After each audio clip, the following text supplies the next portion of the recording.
ಸೂರ್ಯ ಚಂದ್ರ ಎಷ್ಟು ದೊಡ್ಡವರಿದ್ದಾರೆ ಬೇರೆ?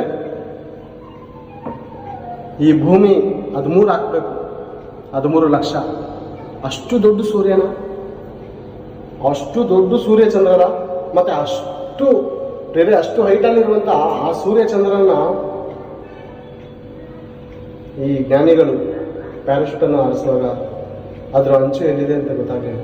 ಅರ್ಥ ಮಾಡಿಕೊಂಡು ಅದ್ರ ಅಂಚು ಇದುವರೆಗೂ ಮರೆಯಾಗಿದೆ ಪ್ರೇರೆ.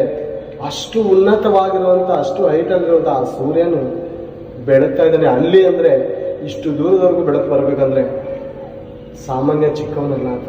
ದೊಡ್ಡ ಸೂರ್ಯ, ದೊಡ್ಡ ಚಂದ್ರ ಅಲ್ವ? ಅಷ್ಟು ಸೂರ್ಯ ಚಂದ್ರರು ದೇವರ ಮಾತಿಗೆ ಒಳಪಡ್ತಾ ಇದೆ. ಹೌದು ಪ್ರೇರೆ, ಆ ಮಾತು ಕೂಡ ನೋಡೋಣ ಸತ್ಯವೇದದಲ್ಲಿ. ಯೋಬನ ಗ್ರಂಥ ತೆಗೆಯೋಣ.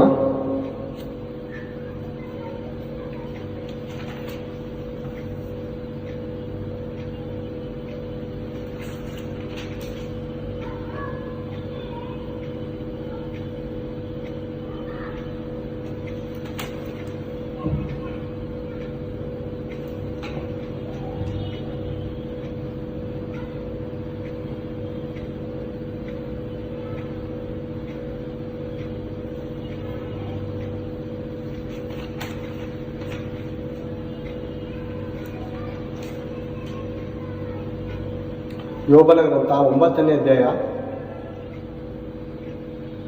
7ನೇ ವಚನ ಒಂದು ಸಾರಿ ನೋಡೋಣ. 7ನೇ ವಚನ, ಯೋಬ 9:7 ಬರೆಯಲ್ಪಟ್ಟಿರೋದು ಮಾತು.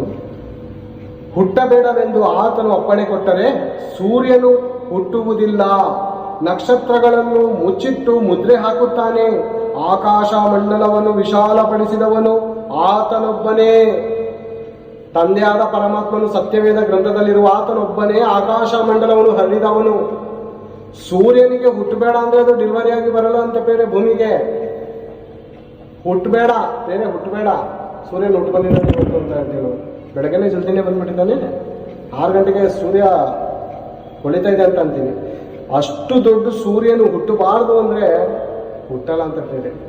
ಮತ್ತೆ ನಾವು ಇಷ್ಟಿಷ್ಟು ಪಿಂಡವಾಗಿ ಹುಟ್ಟಿದೀವಿ ಅಂದ್ರೆ ದೇವರ ಸಂಕಲ್ಪ ಇಲ್ಲದೆ ಹುಟ್ಟಿದೀವ. ನಾವು ದೇವರು ಹೇಳದೆ ನಮ್ಮ ತಾಯಿ ಗರ್ಭದಿಂದ ನಾವು ಬಂದಿದ್ದೀವ? ಆಲೋಚನೆ ಮಾಡಿದ್ದೇವೆ.